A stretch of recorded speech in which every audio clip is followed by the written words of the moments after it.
तूने अपनी पारिवारिक कंपनी के साथ छेड़छाड़ करने की हिम्मत भी की। इस तरह की रणनीति का सहारा लेने के लिए तूने अपना दिमाग पूरी तरह से किराए पर दे दिया था क्या? अजीत ने बेहद गुस्से में कहा। यहां तक कि अगर गहने वापस कर दिए थे तो इस रिकॉर्डिंग का क्या करेगा अब?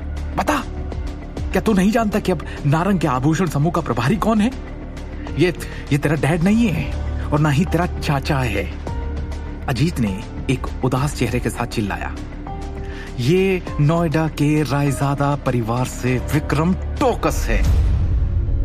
हमारा परिवार अब एक मुश्किल स्थिति में है। क्षेत्र में हमारे सभी व्यवसाय पहले ही ध्वस्त हो चुके हैं। क्या तुझे पता है कि इस संकट का मुख्य कारण कौन था? तुझे पता होना चाहिए, है ना?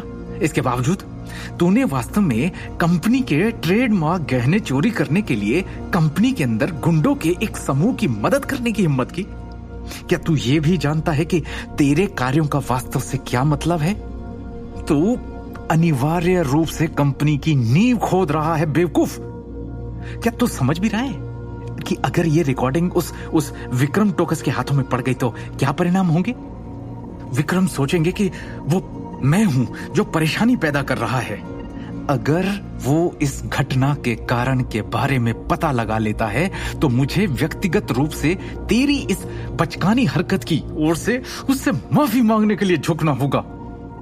एक बार जब हम इसका खुलासा कर देंगे, हमारी कमजोरी वो रायजादा परिवार निश्चित रूप से हमारे परिवार को हमेशा के लिए कुचलने के लिए इस अवसर का लाभ उठाएगा और तब हम सड़कों पर रहने को मजबूर होंगे।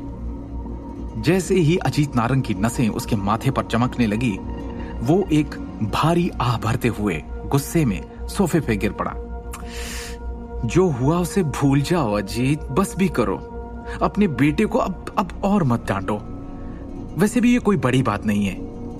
ये सिर्फ दृष्टि थी, वो छोटी लड़की। क्या उसके पिता को तब निदेशक मंडल से बाहर नहीं किया गया था? हम उससे क्यों डरे? अजीत की पत्नी राखी ने उसे उदासीन भाव से मनाने की कोशिश की। अजीत का चेहरा गुस्से से कांप उठा और उसने कहा, ये तो आपकी अपनी राय है। क्या आपको लगता है कि उस अखिल का परिवार अभी भी पहले जैसा है? क्या आपको लगता है कि हम जब चाहें जब भी उनके लिए परेशानी खड़ी कर सकते हैं? क्या आपने आज का दिन नहीं देखा? दिल्ली सिटी का पूरा ज्वेलरी उद्योग चर्चाओं और रिपोर्टों से भर गया है कि कैसे उस दृष्टि का पेंडेंट 1 अरब रुपए में बेचा गया। अभी मेरे भाई अखिल की बेटी कंपनी में सबसे लोकप्रिय व्यक्ति है। निदेशक मंडल उसे कंपनी में पैसे का मुख्य स्रोत भी मान रहा है।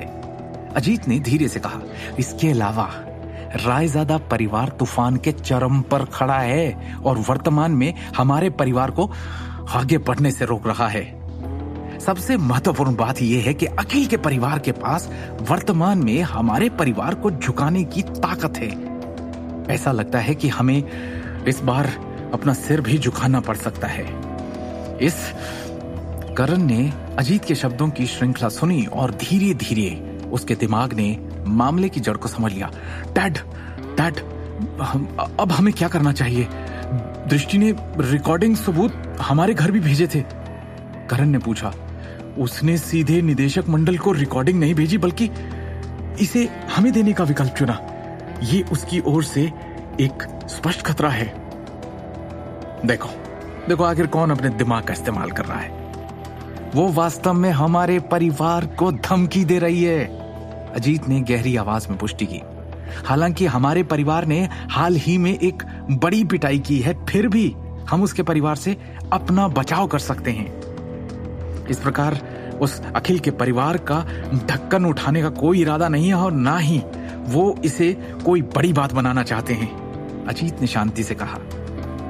दूसरी ओर वो हमसे कुछ और चाहते हैं। रिकॉर्डिंग भेजने वाले लोगों ने स्पष्ट रूप से कहा है कि वो चाहते हैं कि मैं तुझे व्यक्तिगत रूप से अखिल के घर माफी मांगने के लिए ले जाऊं। अजीत की बात सुनकर करण और राखी दोनों चौंक गए।